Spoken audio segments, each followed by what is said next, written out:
تاکہ فوری ایکشن کیا جائے اور مشکل حالات میں کسی تنازع یا بحران کو روکا جا سکے یا ختم کیا جا سکے۔ یہ اس ملک کی درخواست پر کیا جاتا ہے جس کو اقوام متحدہ کی سلامتی کونسل کی قراردادوں کی قانونی روشنی میں مدد فراہم کی جا رہی ہوتی ہے۔ فوجی اور سویلین اثاثوں کی زمینی اور بحری تعیناتیاں ان ممالک میں ہوتی ہیں جو پڑوس میں واقع ہیں، مثلاً کوسوو، بوسنیا، جارجیا اور بحیرہ روم میں، یا پھر دور فلسطینی علاقوں مالی، نائجیریا، جنوب وسطی افریقہ، عراق اور صومالیہ کے ساحلوں میں، اور اس سے باہر تک بھی ہوتی ہے۔ ماضی کی سرگرمیوں نے دوسرے فوائد کے ساتھ ساتھ افغان نیشنل پولیس کی صلاحیت میں اضافے، انڈونیشیا میں امن مرحلے کی نگرانی میں مدد، چاڈ کو اپنے شہریوں کی حفاظت اور امداد کی فراہمی، گنی میں سیکیورٹی کے شعبے میں اصلاحات لانے، اور کانگو اور سوڈان میں اقوام متحدہ کے آپریشنز کی حفاظت میں مدد ہے۔ ملٹری اور سول اور طویل مدتی اور مختصر مدتی اقدامات کے درمیان یہی وہ توازن ہے جو دنیا بھر میں سیکیورٹی بحرانوں سے نمٹنے کے لیے یورپی طریقے کو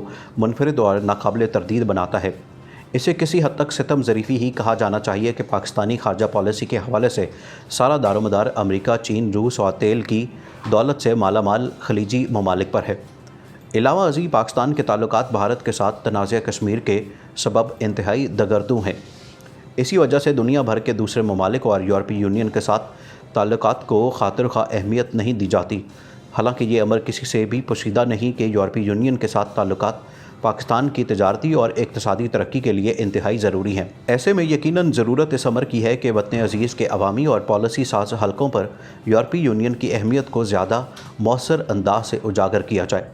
خصوصاً انسانی حقوق کی پامالیوں کے ضمن میں بھارت نے جو رویہ اپنا رکھا ہے، اس کے پیش نظر تو یہ امر اور بھی اہمیت اختیار کر جاتا ہے کہ پاکستان اپنے مقدمے اور بھارت کی انسانی حقوق کی پامالیوں کو عالمی رائے عامہ کے سامنے پیش کر پائے۔ اسلام آباد پالیسی ریسرچ انسٹی ٹیوٹ کے زیر اہتمام یورپی یونین اور پاکستان کے تعلقات، مشکلات اور مواقع کے عنوان سے ایک خصوصی گیسٹ لیکچر کا انعقاد کیا گیا، جس میں یورپی یونین کے پاکستان میں سفیر نے اظہار خیال کرتے ہوئے کہا کہ پاکستان نے عالمی دہشت گردی کے خاتمے میں جس طرح ہر اول دستے کا کردار ادا کیا ہے، اس کا ادراک کیا جانا وقت کی اہم ترین ضرورت ہے۔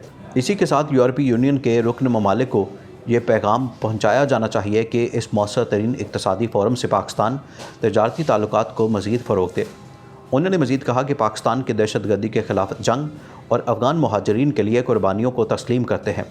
پاکستان انتہا پسندی اور دہشت گردی سے جنگ لڑ رہا ہے۔ دہشت گردی عالمی برادری اور یورپی یونین کے لیے بھی ایک چیلنج ہے۔ پاکستان نے کسی دوسرے ملک سے زیادہ دہشت گردی کو جھیلا ہے، اور پاکستان اور یورپی یونین کو باہم مل کر اندرونی اور بیرونی استحکام کے لیے کاوشیں کرنی چاہیے۔ انہوں نے کہا کہ GSP+ سے پاکستان کو معاشی طور پر فائدہ ہو رہا ہے۔ تقریب سے بھارت میں سابق پاکستانی ہائی کمشنر اور اسلام آباد پالیسی ریسرچ انسٹی ٹیوٹ کے سربراہ عبدالباسط نے بھی خطاب کیا۔ یورپی یونین کے سفیر نے کہا کہ پاکستان اور یورپ کے تعلقات مزید بہتر کرنے کے لیے گزشتہ 18 ماہ سے ایک نیا انگیجمنٹ پلان تقریباً تیار ہو چکا ہے، جو پاکستان کے آئندہ انتخابات کے بعد نئی حکومت کے ساتھ دستخط کیا جائے گا۔ یورپی یونین کا بنیادی مقصد خطے میں امن لانا ہے، جس میں کامیاب ہوئے ہیں، اور اس سے سبھی پڑوسی ممالک کو بھی فائدہ ہوا ہے۔ یورپی یونین کو مختلف چیلنجز کا سامنا ہے۔ علاوہ ازیں دوسرا بڑا مسئلہ مہاجرین ہے۔ ان کا یہ بھی کہنا تھا کہ یورپی یونین دنیا میں امن کے لیے فوجی مشن پر کام کر رہا ہے، اور ہم پاکستان کے ساتھ مختلف امور پر کام کر رہے ہیں۔